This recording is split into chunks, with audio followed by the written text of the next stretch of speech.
Dans une boîte grise, posée sur ma table de nuit, se trouvent 2 polaroïdes. La première photo et la dernière photo. J'ignore d'où vient ce rituel de figer chaque amour, d'en imprimer les extrémités sur une pellicule qui finira oubliée. Entre les 2 polaroïdes, il y a eu toute une histoire avec des matins d'hiver à traîner au lit, des dîners au restaurant indien du bout de la rue, des textos qui disent « j'arrive » et d'autres « je reviens », des virées en Toscane, des promesses à Vérone, des chaussettes égarées, des expressions à cheval entre le français et l'italien, des « je te pense » et des « fortunètement ».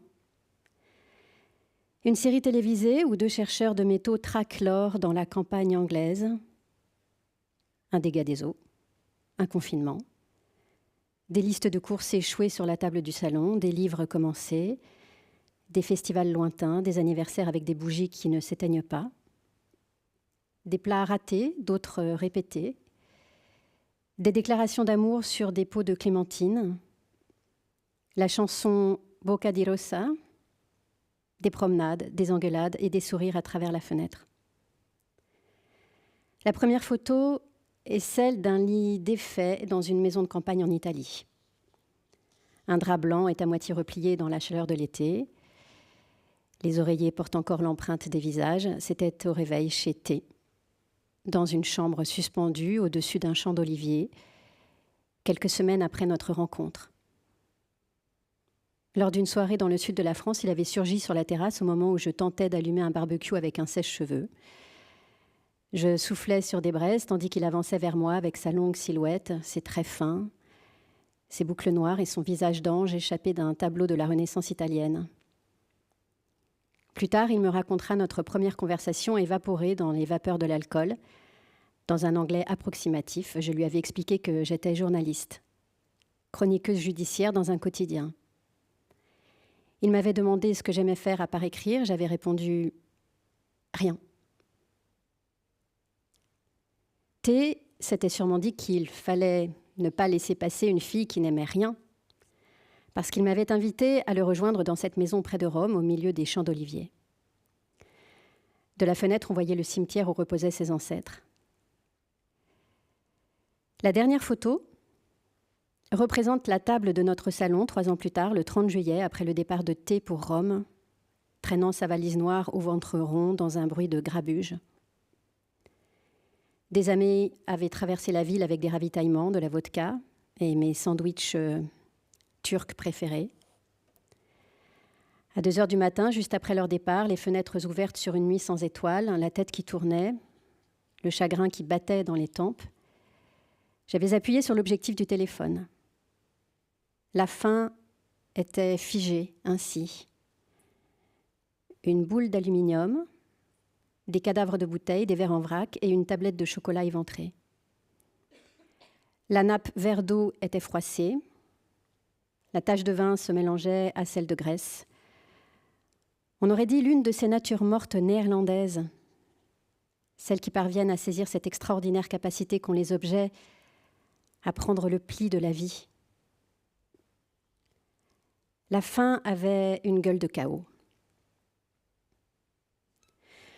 Pour obtenir un certificat de décès, il suffit de se présenter à la mairie de l'arrondissement du défunt, est-il indiqué sur le servicepublic.fr. C'est aussi simple que ça. Même si le défunt est un double fantôme, même s'il ne reste rien d'autre que quelques lettres effacées sur une tombe. Après avoir bu un café au bistrot en face de l'église Saint-Sulpice et glissé la petite cuillère dans mon sac à main, j'entre au service de l'état civil. Un long couloir en lino dessert une série de guichets fermés, excepté celui où se tient une dame à l'air tellement joviale, avec ses pommettes saupoudrées de blush rose, que j'hésite à lui exposer la raison de ma visite. « Vous êtes de la famille ?» ?»« Non. » Elle ne semble pas étonnée. À croire qu'il n'y a rien de plus banal que de venir chercher le certificat de décès d'un inconnu un mardi d'octobre à 10h30. Dans les cases du formulaire, il faut inscrire un nom, une date de naissance et une date de mort. Je n'ose pas avouer à la gentille dame qu'en dépit d'éléments très factuels que j'ai commencé à collecter dans un cahier bleu, ma seule certitude au sujet de mon fantôme en cravate coccinelle est que si on lui demandait, comme dans le film Loulou de Piala, Admettons que tout soit possible. Qu'est-ce que vous aimeriez faire dans la vie ? Il répondrait, lui aussi, rien. Admettons tout de même qu'il soit né le jour de Noël 1952 dans une maternité de Guingamp, pressé par un médecin qui ne voulait pas manquer la messe de minuit. Dois-je écrire Yann Lemay ou Yann Andrea ? Dès son arrivée aux Roches Noires, Marguerite Duras l'a rebaptisé, procédant au même rite initiatique que pour elle. Née Marguerite Germaine Marie Donadieu, le 4 avril 1914 à Djadin, dans la banlieue nord de Saïgon. Elle a ôté le nom du père, bazardant ce Raymond Lemay, cheminot alcoolique que Yann a à peine connu, pour y substituer le prénom de sa mère. Ainsi est né Yann Andrea, créature douce comme un ange, ou hirsute devant son café du matin. Il est le « vous » de l'été 80, assis entre les coussins du canapé et celui d'Émilie L., au bar de la Marine, face à une femme qui a l'impression d'être la seule à aimer. Il est la silhouette porteuse de la maladie de la mort, qui ne sait rien d'elle-même ni des autres. Il est immobile, dans L'homme atlantique, à écouter la voix qui lui intime d'oublier, de tout oublier, qui il est, ce qu'il est, la caméra. Il est l'homme errant de colline en colline à la recherche de beaux barmen dans la pute de la côte normande, celui qui crie pour dire qu'il ne sait pas ce qu'il veut, qui drague des hommes dans des bars de palaces et des hôtels, qui tape comme un forcené le livre à venir sur la machine à écrire.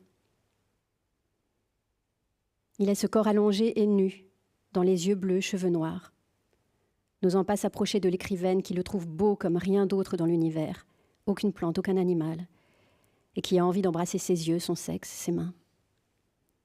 « Venez », lui ordonne-t-elle, mais il ne peut la pénétrer.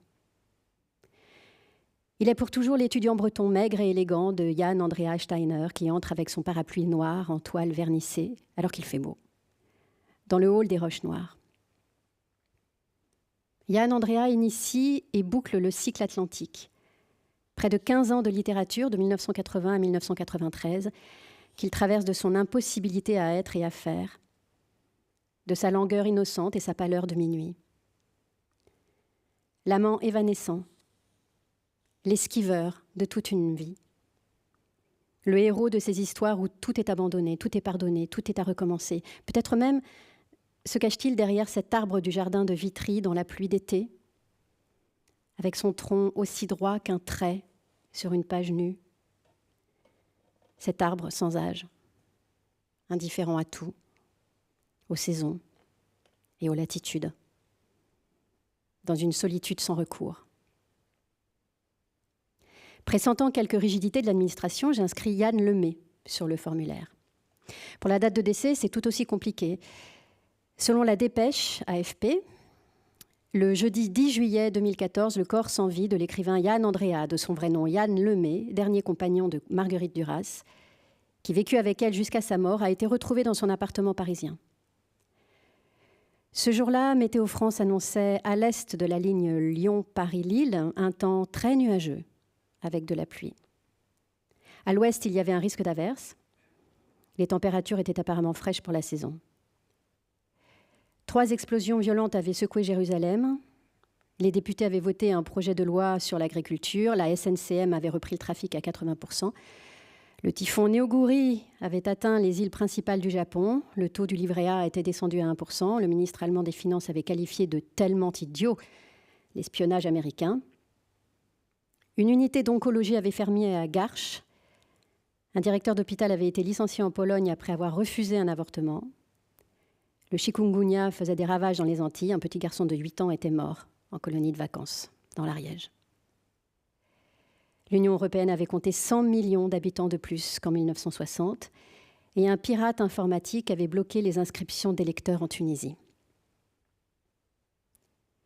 Dans le studio de la rue Saint-Benoît, depuis quand Yann Andrea avait fermé les yeux? Se trouvait-il, comme en 1996, après la mort de Marguerite Duras, étendu sur son lit, les bras le long du corps, les paupières closes, défait, complètement défait? La mort l'avait-elle saisie par surprise, comme une morsure, ou avait-elle fini par l'exaucer tant il l'avait implorée? Thierry Soulard, l'un de ses amis du lycée Malherbe, devenu juge d'instruction et auteur de polar, m'a dit qu'il avait toujours eu cette satanée manie de s'éclipser sans prévenir, que ce soit pour quelques instants, pour quelques années ou pour l'éternité. Quand il l'a croisé pour la dernière fois un soir de l'hiver 2007 sur un trottoir de Saint-Germain-des-Prés, Yann Andrea était compressé dans l'un de ses vieux costumes qu'on penserait sortis d'une armoire pleine de naphtaline. Il avait grossi, sa peau était terne, ses yeux sans lumière. Cela faisait des mois qu'il ne décrochait plus son téléphone. Pour lui laisser le temps de s'arranger un peu, Thierry lui avait proposé un rendez-vous 1 heure plus tard au Flore. Sous le grand miroir dans lequel se reflétaient les plateaux d'argent, il l'avait attendu longtemps avant de se résigner à partir. C'est pas possible, il nous fait du Blaise Pascal, avait-il pensé. Il veut demeurer au repos dans une chambre pour éprouver tout le malheur des hommes.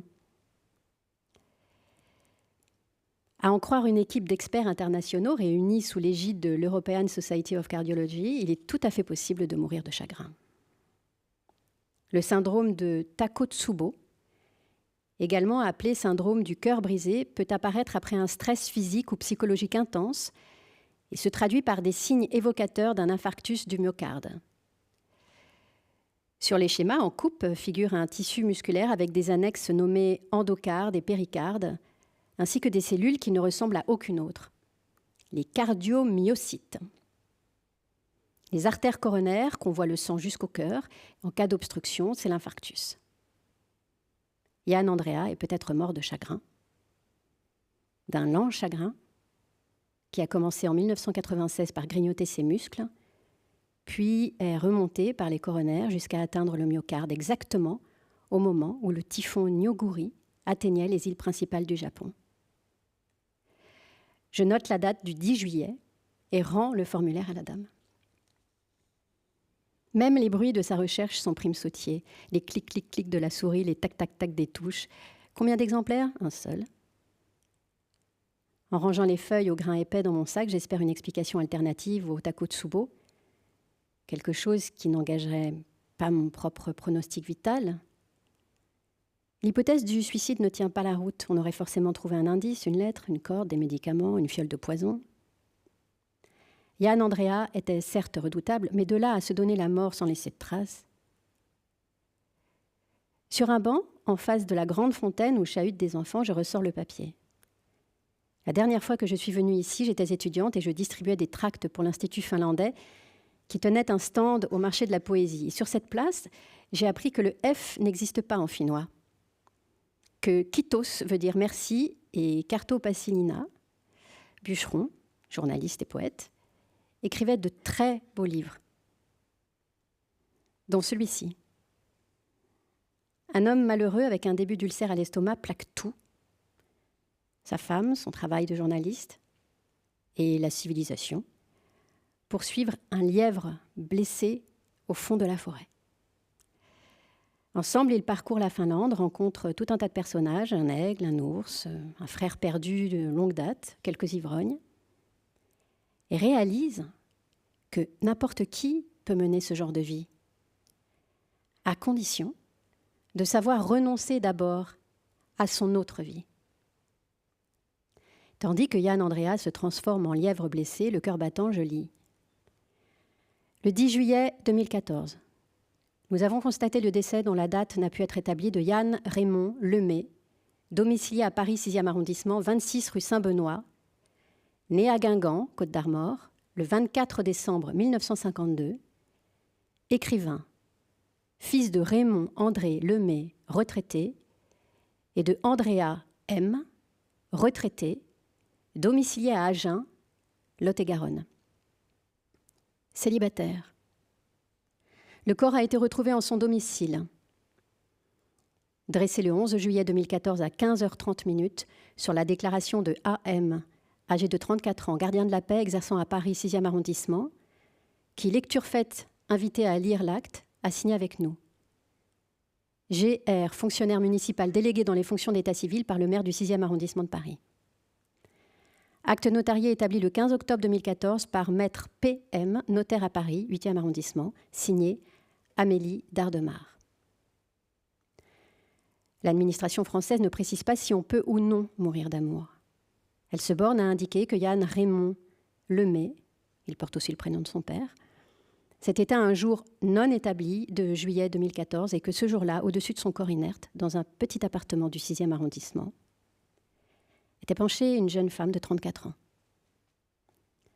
Pendant quelques instants, Yann Raymond Lemay a été veillé par un gardien de la paix.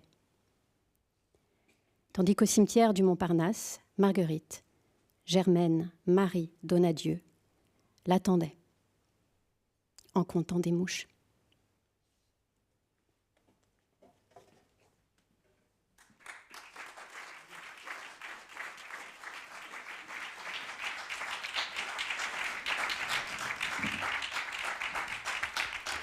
Un grand merci à Constance Dolé pour cette lecture. On vous retrouve dans un instant, Constance, et bonsoir Julie Braffman. Bonsoir. On vient d'entendre un extrait de votre livre Yann dans la nuit, publié aux éditions Flammarion, le chapitre 9 pour être exact, qui nous permet d'entrer vraiment sur les pas, à la fois vos pas et les pas de votre personnage, qui n'est autre que Yann Andrea. On vient de l'entendre. Yann Andrea est à la fois connu par ceux qui connaissent Marguerite Duras, et en même temps, quand on vous lit, on se rend compte à quel point on ne le connaît pas. Mais d'ailleurs, se connaissait-il lui-même? On a le sentiment, en lisant votre livre, que il y a une forme de mystère qui lui échappe à lui aussi sur sa propre personnalité, qu'il est tombé à la fois en amour, dans les bras, mais aussi dans les griffes de l'immense écrivain qui était Marguerite Duras, et que c'était à la fois un bonheur et une malédiction. J'aimerais d'abord savoir, vous Julie Braffman, qui êtes, et vous le dites d'ailleurs dans le texte, chroniqueuse judiciaire, qu'est-ce qui vous a mis sur les pas de ce personnage, avant qu'on rentre plus avant sur la littérature et sur la manière dont vous êtes emparée du personnage, mais est-ce qu'il y a une raison particulière pour laquelle vous aviez envie de vous intéresser à lui? Je pense que j'ai passé un certain nombre de pages, voire l'intégralité de ce livre, à essayer d'élucider justement la raison et à chercher un peu en miroir ce qui m'a amené à m'intéresser autant à cet homme qui n'a jamais intéressé personne finalement. Parce que, comme vous décrivez, c'était un petit peu une ombre aux côtés de Marguerite Duras. Et moi, je sais comment je l'ai rencontré. Je peux raconter ça. Ce qui m'a touchée chez lui et ce qui m'a fascinée, c'était déjà c'était en voyant un film, parce que je vous disais qu'il se connaissait-il lui-même, mais moi je ne le connaissais pas du tout avant de commencer ce livre. Et en voyant un film de Claire Simon qui s'appelle « Vous ne désirez que moi », j'ai écouté ses mots. Avant tout, il était joué par Swan Arlo, et puis il parlait de cette relation complètement chaotique, tumultueuse, passionnelle avec Marguerite Duras, et il avait une lucidité absolument implacable sur ce qu'il était en train de vivre à ce moment-là, alors qu'il était en train de le vivre, ce qui est quand même pas toujours évident, et la façon dont il en parlait a continué de m'habiter. Et moi, c'est comme ça que le livre a commencé, et la quête de Yann Andrea, dont j'ignorais tout à ce moment-là, a commencé de cette façon, par des mots que j'ai entendus et par une façon de raconter.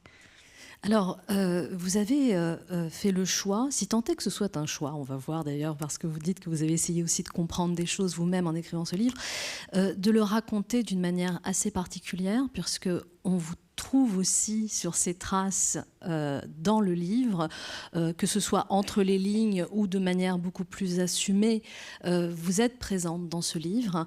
Et puis, vous avez à la fois fait entendre sa voix avec des vrais documents, mais vous avez aussi essayé, me semble-t-il, de rentrer dans sa peau et d'essayer de voir comment il pensait. Comment est-ce que vous avez procédé? Est-ce que c'est d'abord un travail d'enquête, ou est-ce que vous êtes d'abord laissé porter par les émotions que vous avez provoquées le personnage? J'ai commencé en tout cas par un travail d'enquête, c'est-à-dire que je me suis dit, qui était cet homme avant de rencontrer Marguerite Duras, parce qu'il n'y avait absolument rien à son sujet, si ce n'est que c'était ce jeune étudiant en philosophie à Caen qui, un jour de l'été 80, frappe à la porte de la grande écrivaine qu'il admire éperdument et dont il a lu tous les textes, et qui va rester à ses côtés pendant 16 ans, et puis ensuite elle meurt et il disparaît. En gros, et il reste un livre qu'il a écrit sur leur histoire d'amour. Et puis c'était tout ce qu'il y avait de lui. Et je trouvais ça quand même un petit peu fou que quelqu'un ait eu cette notoriété à un moment de sa vie et puis complètement disparu. Donc j'ai commencé un peu avec une enquête classique, c'est-à-dire où est passé Yann Andrea quand Marguerite Duras meurt, et puis qui est ce jeune homme qui frappe à sa porte, un peu l'avant et l'après. Ça c'est pour donc j'ai essayé de retrouver des gens, des lieux, donc ça c'est plus classique. Et ensuite, évidemment, vous le disiez, c'est quelqu'un d'assez insaisissable. Donc, il y avait plein d'ellipses, de trous, de manquements. Enfin, j'avais des pièces et puis il y avait des moments où je ne savais pas. Et dans ces interstices-là, il y a aussi de l'imaginaire. Enfin, j'avais envie que ce livre ne soit pas une biographie au sens classique, mais de jongler avec les genres, que ce soit l'enquête, l'autofiction, ou alors un peu de roman, c'est-à-dire que quand la matière s'arrête, je me plais à imaginer ce que font Yann et Marguerite à partir des documents que j'ai. Alors, j'élucubre pas totalement, mais il y a des prolongements, effectivement, de ce que j'ai pu trouver par rapport aux matériaux existants, quoi. Alors, pour évoquer cette mise en miroir, en quelque sorte, on a entendu tout à l'heure dans la lecture, il m'avait demandé ce que j'aimais faire à part écrire, j'avais répondu rien. Et ce rien est un mot-clé. On le trouve un petit peu avant dans le texte, quand il s'agit de Yann Andrea. Voulait-il déjà être écrivain avant sa rencontre avec Duras, l'avait questionné un journaliste. Non, pas du tout, je ne voulais rien. Et ce rien revient beaucoup. Le rien de ne rien vouloir, le rien de n'être rien, une position qui semble assez passive. Vous parlez de Bartleby, il a un côté Bartleby, dites-vous, au glorieux désœuvrement. Oui, parce que c'est quelque chose, il y a cette scène un peu mythique entre eux. Donc il vient de rencontrer Marguerite Duras et pour la première fois elle l'emmène en société, donc elle l'emmène avec elle lors d'un voyage au Portugal, et il se retrouve à l'ambassade de Lisbonne avec l'ambassadeur, enfin tout le dîner. Et là, un des convives se tourne vers ce jeune homme où personne ne sait très bien qui c'est, et il lui demande « Mais que faites-vous dans la vie ?» Et là, Yann répond la vérité, à ce moment-là, rien. Et Marguerite Duras crie presque de joie, de tant de sincérité, le félicite en disant « Mais c'est formidable, répondez toujours ça et soyez toujours ça dans la vie ». Et ce rien-là traverse le livre entre les moments où il ne fait rien, mais rien est une activité à part entière, presque, parce qu'il ne revendique rien, il ne brigue rien, il n'anticipe rien, et c'est sa façon d'être aussi. Alors ce rien n'est pas vide, paradoxalement. C'est aussi tout le paradoxe du personnage. C'est un rien qui est présent. Et être présent, ça n'est pas rien. Il n'est pas moins que rien, en quelque sorte, vous le dites dans le livre. Le rien est habité, en quelque sorte, et il va devenir... Elle va faire de lui un personnage dans l'écriture, mais elle fait de lui un personnage dans la vie, en réalité. Il est son personnage vivant, il est son... comme d'autres ont un chat, elle a un personnage qui vit avec elle. Oui, elle a une chance folle. En plus, elle était à un moment, alors elle était 80, elle était, elle, dans un moment un petit peu compliqué de sa vie, c'est-à-dire qu'elle buvait beaucoup, elle n'avait pas forcément d'inspiration, elle ne savait pas ce qu'elle allait écrire.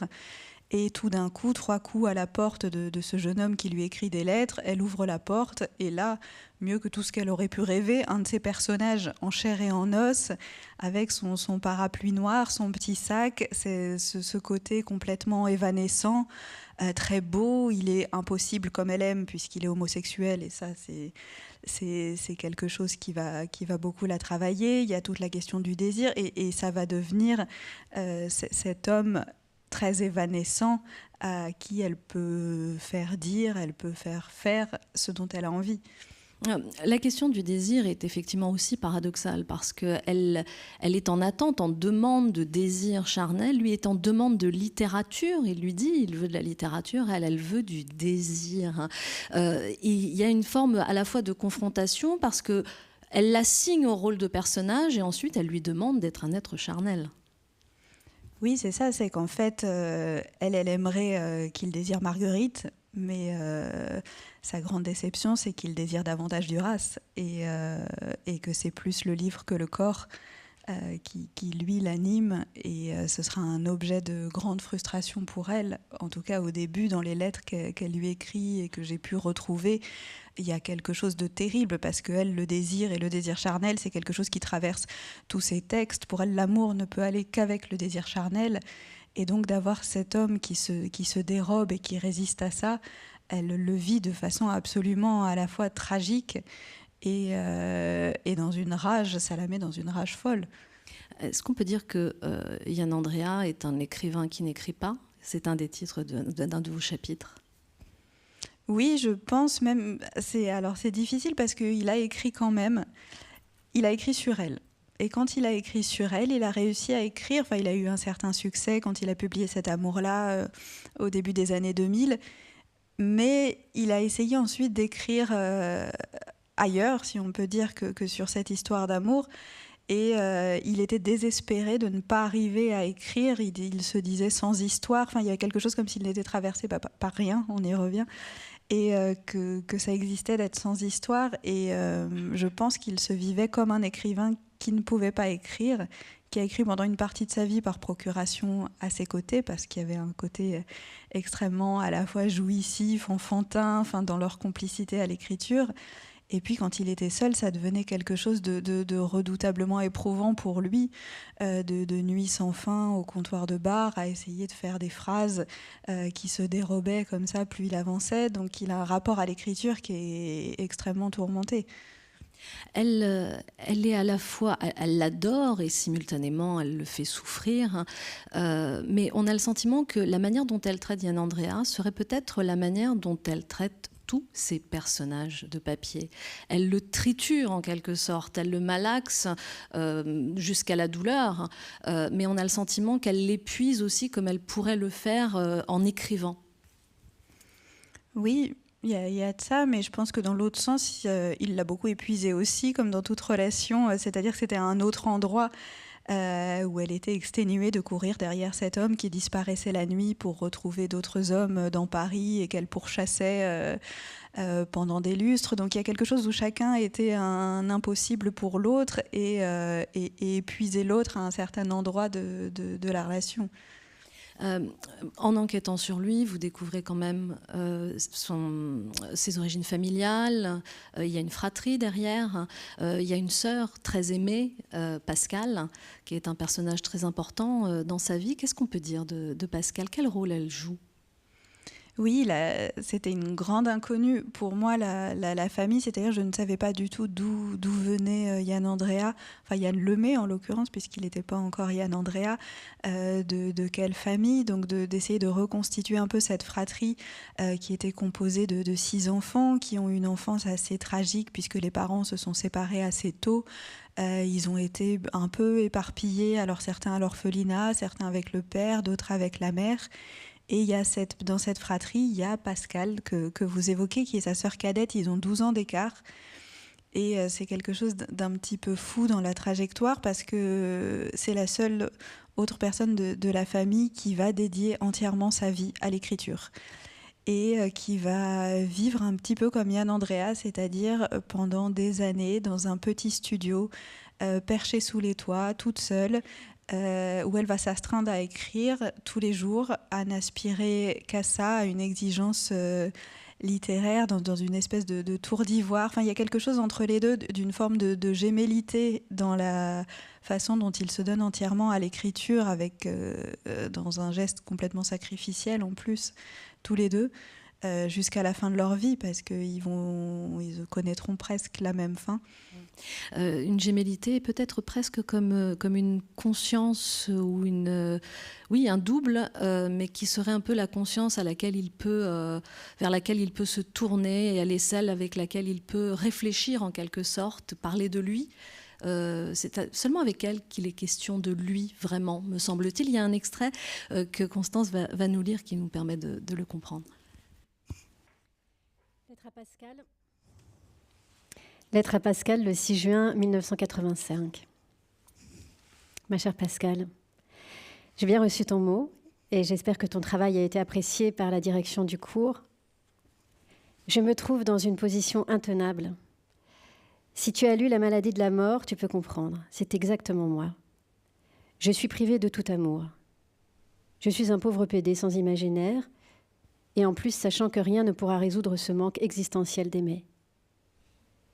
C'est comme si je n'étais pas en vie. Tout me fait horreur.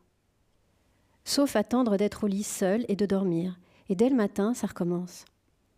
Je n'ai aucune énergie pour rien. Une envie de mec, parfois, qui restera sans lendemain, qui ne résoudra rien, qui ne fera rien avancer. Je ne t'écris pas pour me plaindre, non. Je t'écris pour que quelqu'un le sache. Je suis dans l'abandon le plus total et l'envie de mourir est là à chaque instant, ou presque. Il manque le courage et existe la peur. Je suis désormais sans l'usage de la parole, comme muet. Tout m'indiffère, et je ne comprends plus rien à rien. J'ai cessé de vouloir et d'affirmer la moindre chose. Tout m'insupporte. C'est comme si j'étais une sorte d'assassin qui n'allait pas jusqu'au bout. Je m'en veux beaucoup de faire vivre ça à MD, qui est, elle, merveilleusement dans la vie, dans la passion. Il y a longtemps que j'aurais dû partir, mais pour aller où?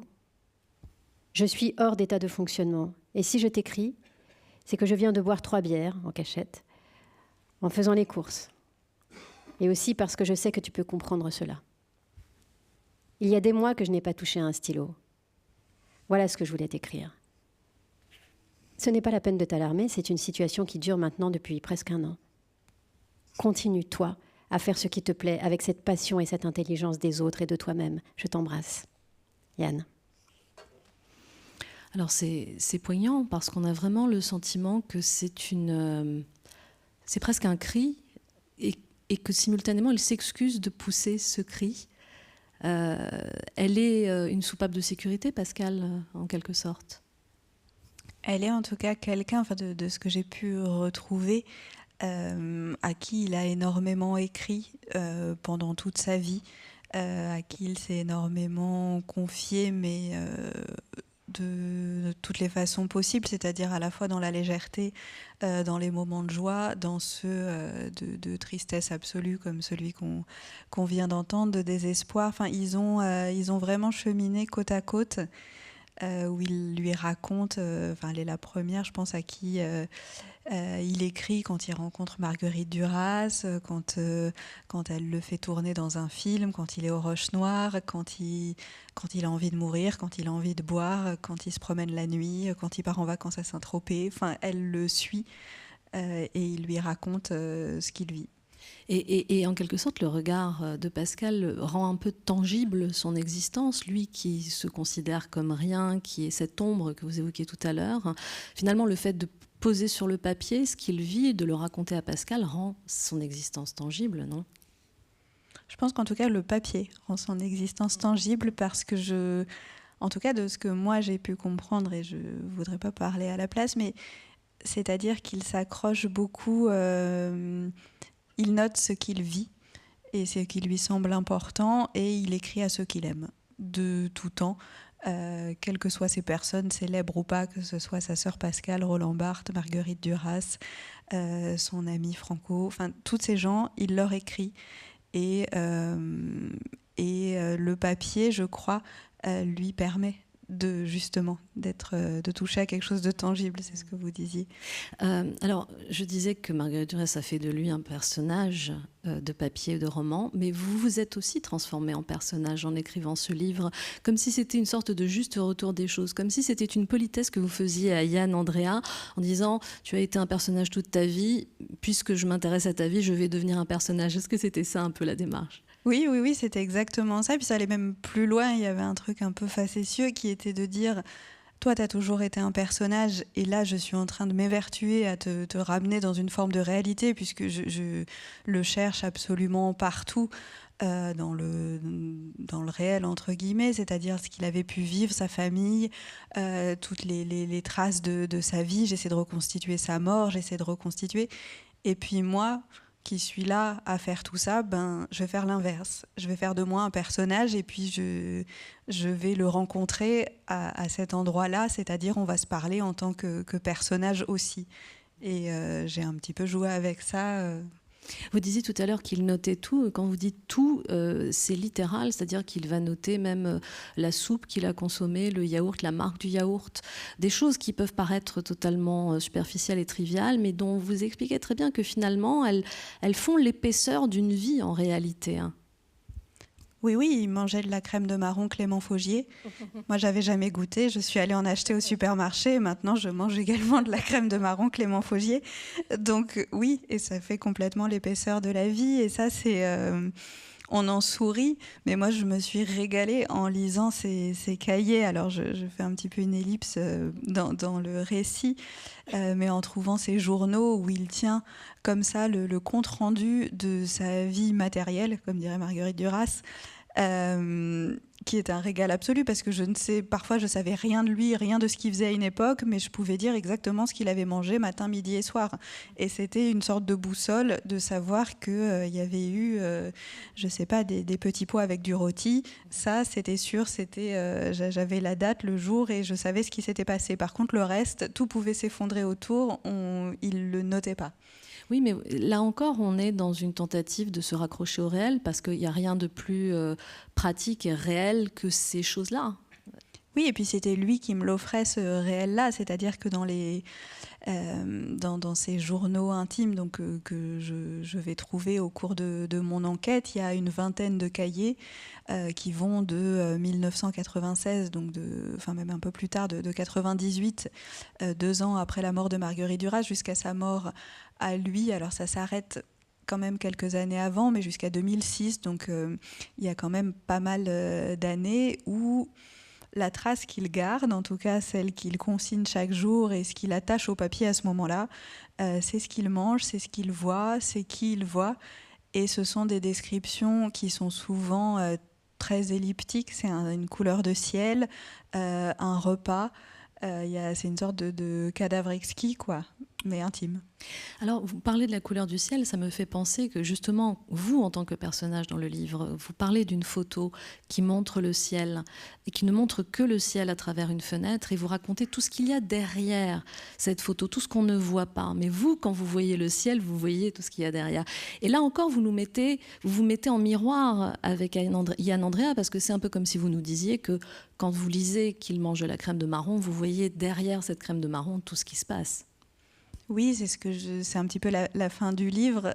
C'est ce que ça m'a appris, c'est de ne plus regarder le ciel et la couleur du ciel, mais tout ce que je vois pas derrière. Et celui qui prend la photo et de regarder autrement ce qu'on voit. Et je pense que ces carnets-là, pour ça, ont été un régal absolu et une leçon en même temps de comment regarder. Alors, vous êtes tombé sur une caverne d'Ali Baba, en fait. Ce que vous appelez dès le début du livre la chambre rose. C'est une chambre mystérieuse qui se dévoile au fur et à mesure dans le livre et dans laquelle vous trouvez notamment ces fameux journaux. Je vais demander à Constance si elle veut bien nous lire un extrait, puis on va en parler juste après. Je suis devenue archiviste ou apnéiste, je ne sais pas très bien. Enroulée autour de mon cou, Joséphine ne moufte pas quand je me baisse pour attraper des documents. Dans la chambre rose, cheveux attachés, carnet bleu ouvert, je me perds parmi les milliers de reliques, les contrats avec les éditeurs, les manuscrits, la retranscription des entretiens avec Marencel, Les photos d'enfance, c'est celles pour des magazines sur lesquels Yann Andrea pose avec un trench coat et un air de marin d'eau douce. Sa vie est une montagne de papier, parfois en vrac dans les tiroirs, parfois bien rangés dans des pochettes de couleurs. Les boîtes grises de l'IMEC ne craignaient ni l'eau, ni le feu, ni la lumière, ni la poussière. Ici, tout est fragile, offert sans apparat à la lisière du monde, menaçant de disparaître si je détourne le regard. Yann Andrea n'a jamais envisagé sa postérité. C'est à peine s'il savait ce qu'il allait faire de sa journée. Ses archives ne sont pas triées. Elles n'ont pas été préparées par un témoin soucieux que son œuvre demeure, que ses pensées soient figées quelque part. Elles sont les vestiges inespérés d'un homme pas très célèbre, mais pas inconnu non plus, pas écrivain, mais écrivain quand même. Pas digne d'un mausolée, mais qui ne devrait pas, non plus, être oublié.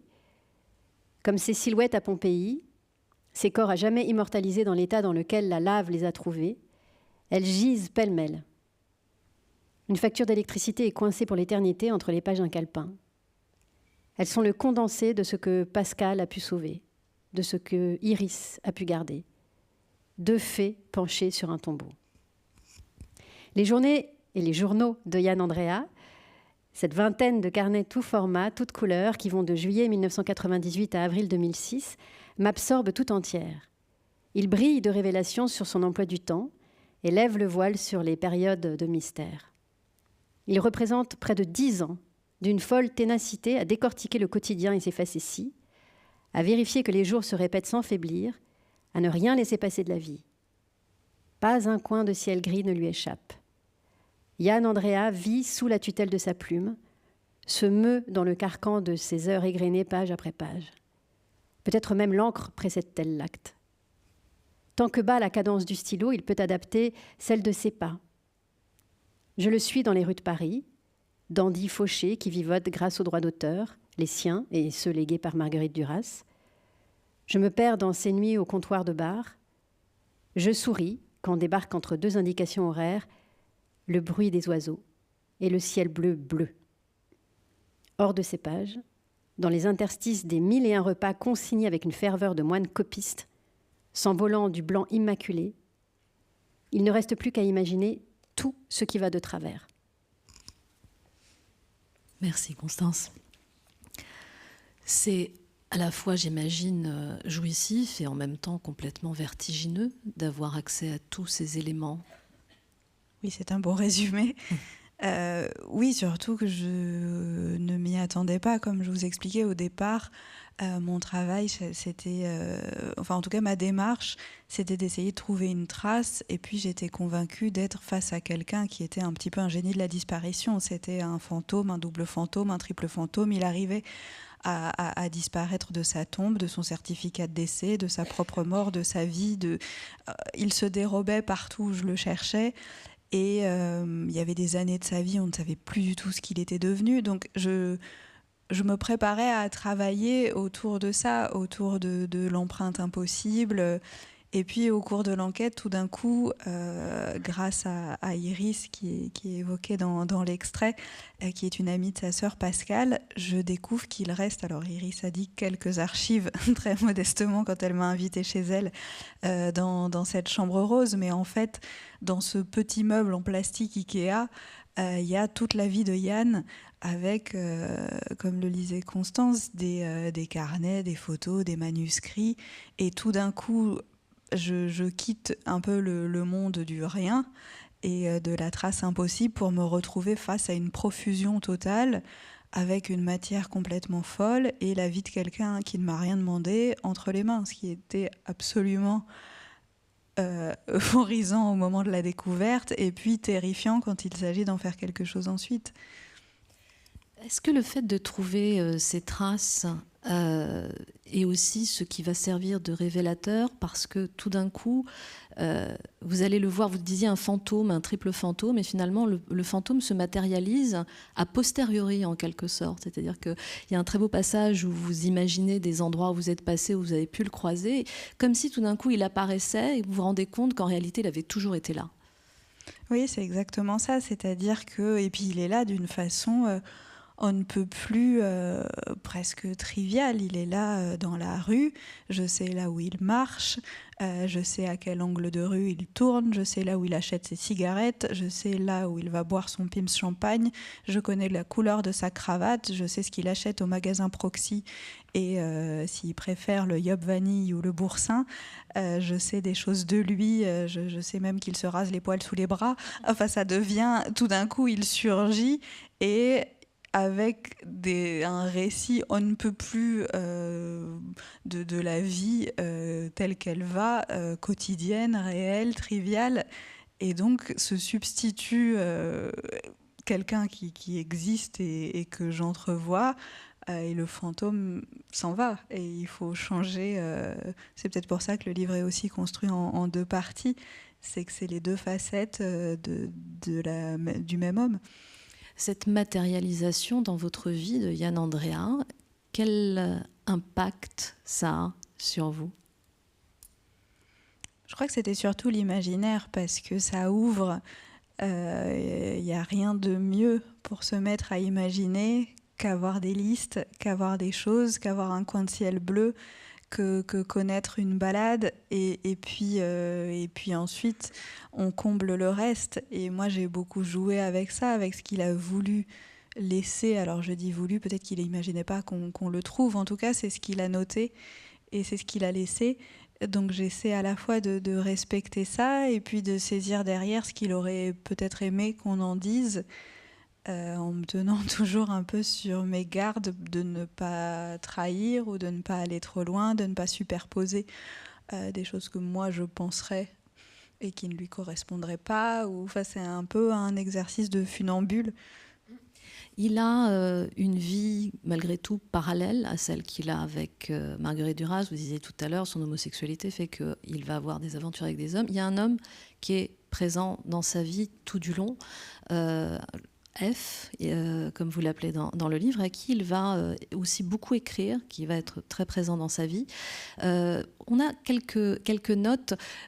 Constance, on va lire les petits extraits à F. Lettre à F sur un bloc-notes du Ritz. Tiroir 1, colonne de droite. Ce mardi 17 février 2004, 19h30, piano et Pims merveilleux, avec les fruits formidables. J'ai autour du cou la cravate fond bleu, avec des triangles qui se font et se défont. Je suis ainsi. J'attends. Personne. Nessuno. Et pourtant, j'insiste. Je suis là jusqu'à 20h et ensuite lip, et ensuite lit, et ensuite dormir. And so on. Je vais bien, ici et là, anywhere, et je t'embrasse et je bois à ta bonne santé. Yann. Lettre à F sur un bloc-notes du Ritz. Tiroir 1, colonne de droite. À F. Ce dimanche 29 février 2004, 19h, Pims merveilleux et lumière encore claire, et cravate escargot. Et ainsi, je suis ici et là, et je t'embrasse, et nous pensons à tous ceux que nous aimons et qui nous aiment, et ainsi on est. Merveilleux. Yann. Lettre à F, sur un bloc-notes du Ritz. Tiroir 1, colonne de droite. Le 3 mars 2004, 19h, cravate à pois. Enfin, un Pims merveilleux et la lumière qui baisse. Tous les visages plus beaux. Et nous l'avons bien mérité. Ce verre avec concombre et divers fruits et légumes, qu'il faudrait énumérer, mais bon, je me repose de cette journée. Voilà. Et tout va bien. Et tout ira bien. Sauf des moments de fatigue, bien sûr, des agacements. Mais nous allons faire face. Faire en sorte d'aller de mieux en mieux, de faire en sorte que tout soit plus beau, plus vrai, plus fou. Et plus quoi encore ? Alors, oui. Allons. Et je t'embrasse. Y a-t-il un tout ? Voilà. Yann. Merci Constance. Que nous dit de Yann, que nous disent ces mots de Yann ? Moi, c'est ce que j'ai adoré dans les archives et puis dans ce petit meuble, c'est qu'il y avait à la fois des carnets et puis tout d'un coup, il y avait des blocs-notes du Ritz, des menus de chez Lippe, des serviettes du Café de Flore, des nappes de la closerie des Lilas sur laquelle il écrivait des lettres, et il restait tout ça. Il écrivait sur tout ce qui lui tombait dans les mains pour raconter ses soirées où il est tout le temps assez seul finalement à des comptoirs de bar, avec des cocktails, avec des montagnes de fruits et de concombres, ou alors le Pim's Champagne du Café de Flore qui était son rituel. Et je pense que Yann dans la nuit, c'est aussi ça, c'est Yann qui sort de chez lui le soir et qui marche dans Paris, qui va s'attabler à des endroits et puis qui écrit des lettres à F. Et qu'il n'envoie pas forcément. Qu'il n'envoie pas. Alors ça, c'est le grand mystère des archives que je n'ai jamais élucidé, c'est comment se fait-il que dans le meuble, j'ai pu retrouver les lettres qu'il avait lui adressées à F sans avoir les réponses de F. Donc je ne sais pas s'ils ont échangé à un moment les correspondances. Je ne sais pas ce qui fait que en fait, il reste tout ce qui est de sa main. Et au lieu d'avoir ce qui serait de la main de F. Parce que moi, la sensation que j'ai en le lisant, c'est qu'il les écrit comme des bouteilles à la mer sans attendre de réponse. Donc peut-être qu'il ne les envoie pas, en fait. Peut-être, mais il y a aussi des lettres qu'il a envoyées puisqu'elles sont déchirées. Enfin, les lettres, en tout cas, tout ce qui est épistolaire avec cachet de la poste, je me dis que ça a dû partir, mais peut-être que les serviettes du Flore, les blocs-notes du Ritz et les menus de chez Lippe n'ont pas voyagé et sont restés dans sa poche, peut-être. Alors, bien évidemment, on l'aura compris, il y a un énorme travail d'enquête et d'archives, etc. Mais c'est avant tout un objet littéraire. Yann dans la nuit, l'écriture est au centre à tous les niveaux, que ce soit parce que c'est au centre de la vie de vos personnages, mais aussi parce que c'est la mécanique de ce roman. Je me demandais...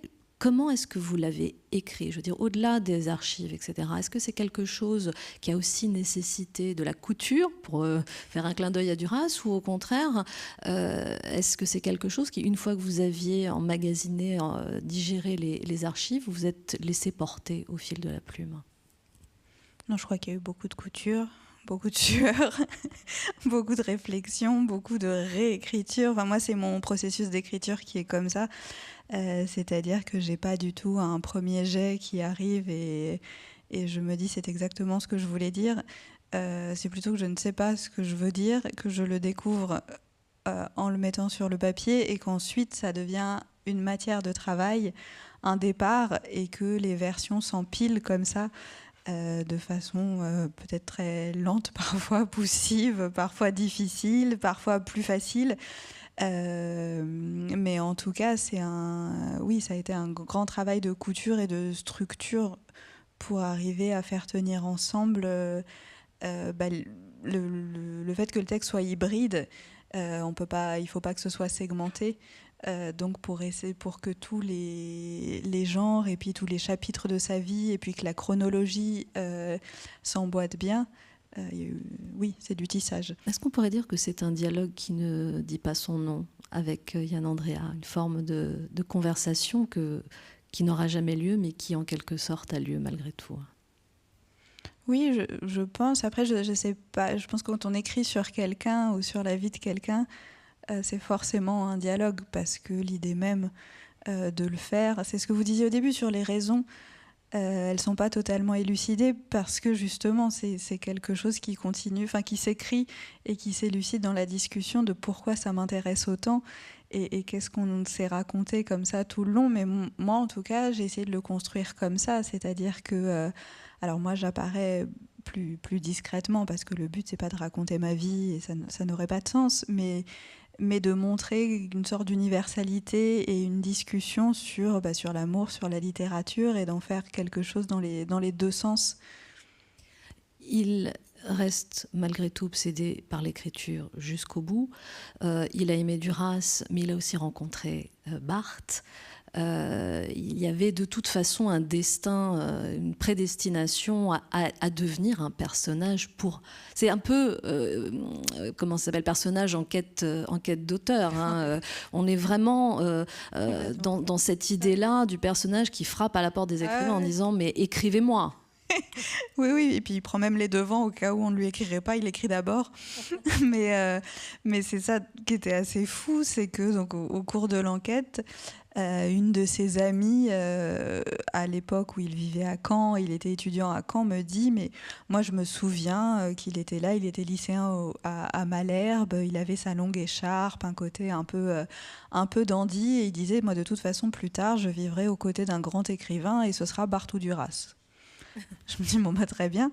Sauf que je me mets à chercher un peu du côté de Barthes et je trouve des lettres sur un site de vente aux enchères où, en fait, qui sont signées de la main de Barthes, où il s'adresse à son petit Yann et il lui écrit, il a une douceur qui semble un peu coutumière pour ceux qui connaissent Barthes. Et donc, j'appelle un des biographes de Barthes qui me confirme qu'il a bien rencontré Yann, qui était encore Yann Lemay, dans un colloque à Cerisy en 77, et il était au bras de Barthes, et il était à ce moment-là l'amant de Barthes, et donc il a eu une histoire.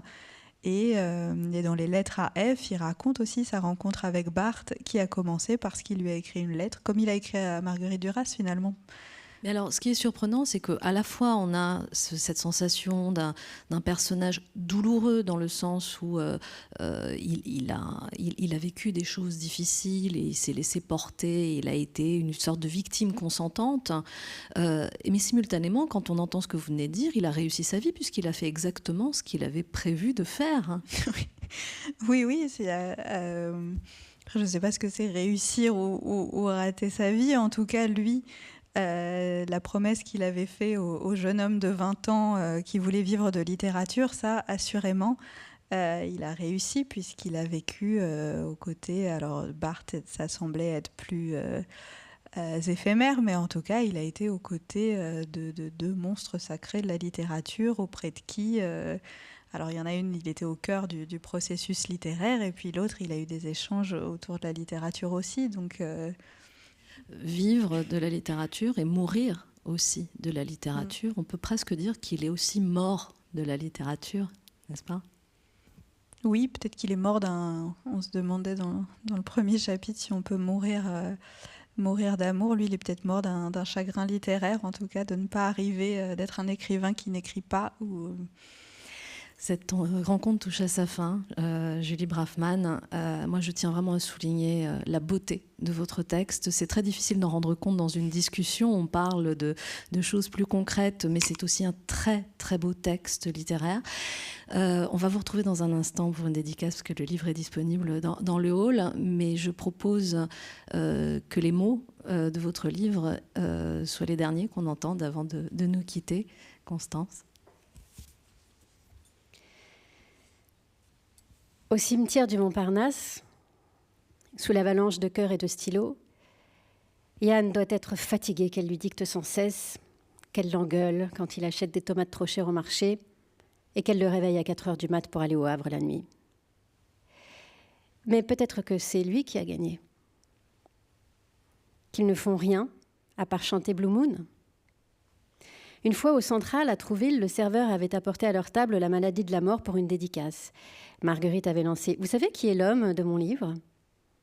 Eh bien, il est là, en face de moi. Et Yann s'était empourpré. « Mais Yann, vous avez honte ?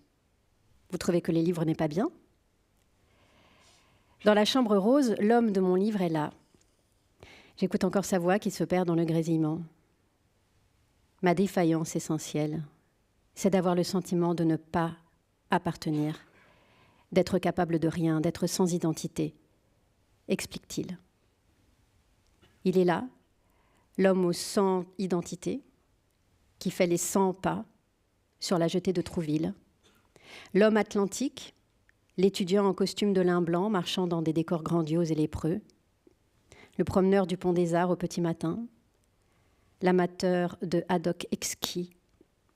Le petit garçon à l'air effarouché, le préféré, l'amoureux du premier venu, l'empoté, le peureux, le poète, le scribe, Jan Andrea Steiner, l'invité de Thierry Ardisson, le dandy sublime des rues de Caen, le dormeur sous ses bouteilles par milliers, l'écrivain qui ne pouvait pas écrire, l'aventurier horizontal, le serviteur de la littérature, le fantôme en cravate coccinelle, à la fantaisie inébranlable et au pas feutré, l'homme très beau, qui, comme elle l'avait prédit, est mort avant d'être repéré par la mort. Je l'ai rencontré un été de pluie et de vent dans une vie sans dessus-dessous. Il reste beaucoup de questions que je n'ai pas posées, ni à moi-même, ni aux autres. Des ellipses, des trous, des témoins et des pans entiers qui m'ont échappé. J'ai probablement manqué des révolutions parce que j'étais concentrée sur des Pims champagne et le tic-tac d'une horloge. Son journal de 1000 petits riens est en même temps une accumulation de non-dits renvoyant à des paysages dissimulés et des images manquantes. Dans l'arrière-plan, dans la nuit, il n'y a qu'à deviner ou imaginer. J'aime à penser qu'il a consigné dans cette vingtaine de journaux qu'il traverse avec sa grâce de la débâcle, avec sa préférence pour l'ordinaire et sa passion pour l'infime, une ébauche de la vie facile. Jan Andrea n'est pas devenu un vieil homme comme le portrait de Verlaine posé dans sa chambre d'étudiant, avec cette longue barbe et l'aura des grands voyageurs immobiles. Mais peut-être l'écriture a-t-elle le pouvoir de recoudre quelques silences, d'adoucir le ratage essentiel de nos vies, d'accompagner nos va et vins. Merci beaucoup, Constance. Merci. Et encore merci à vous, Julie Brafman. Merci On vous beaucoup. retrouve dans le hall. Merci à vous tous. Merci.